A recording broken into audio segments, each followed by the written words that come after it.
ভেনেজুয়েলায় হামলা চালিয়ে president Nicolas মাদুরোকে ধরে নিয়ে যাওয়ার পর দেশটির বিশাল তেল সম্পদ নিজের নিয়ন্ত্রণে নিতে যাচ্ছে যুক্তরাষ্ট্র। মার্কিন প্রেসিডেন্ট ডোনাল্ড ট্রাম্প ঘোষণা করেছেন ভেনেজুয়েলার ওপর আরোপিত নিষেধাজ্ঞার আওতায় থাকা বিপুল পরিমাণ তেলের নিয়ন্ত্রণ এখন থেকে অনির্দিষ্টকালের জন্য ওয়াশিংটনের হাতে থাকবে।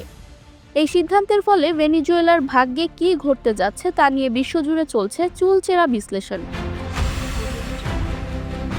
ডোনাল্ড ট্রাম্পের এই পদক্ষেপ কেবল একটি দেশের অভ্যন্তরীণ রাজনীতি নয়, বরং বিশ্ব অর্থনীতি ও ভূ রাজনীতিতে এক বড় ধরনের কম্পন সৃষ্টি করেছে।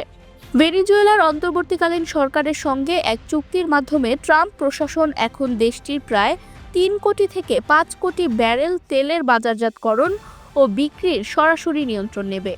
হোয়াইট হাউসের পক্ষ থেকে জানানো হয়েছে, এই তেল বিক্রির অর্থ যুক্তরাষ্ট্র নিয়ন্ত্রিত ব্যাংক অ্যাকাউন্টে জমা রাখা হবে এবং তা ভেনেজুয়েলার জনগণের কল্যাণে ও দেশটির অর্থনৈতিক স্থিতিশীলতায় ব্যয় করা হবে।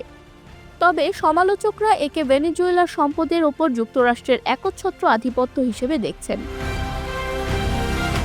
ট্রাম্পের এই পরিকল্পনা সফল হলে চীন ও রাশিয়ার মতো দেশগুলো, যারা দীর্ঘদিন ভেনেজুয়েলার তেলের প্রধান গ্রাহক ছিল, তারা বড় ধরনের কৌশলগত ক্ষতির সম্মুখীন হতে পারে।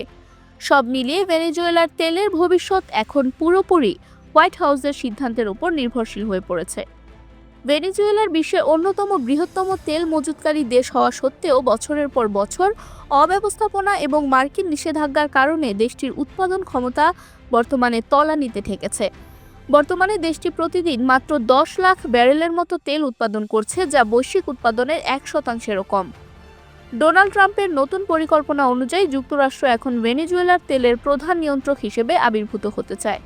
মার্কিন জ্বালানি সচিব ক্রিস রাইট জানিয়েছেন, এই নিয়ন্ত্রণ বজায় রাখার মূল উদ্দেশ্য হল ভেনেজুয়েলার রাজনৈতিক ও অর্থনৈতিক ব্যবস্থায় কাঙ্ক্ষিত পরিবর্তন আনা। Mehjabin Khanam, Revolution 24 international desk.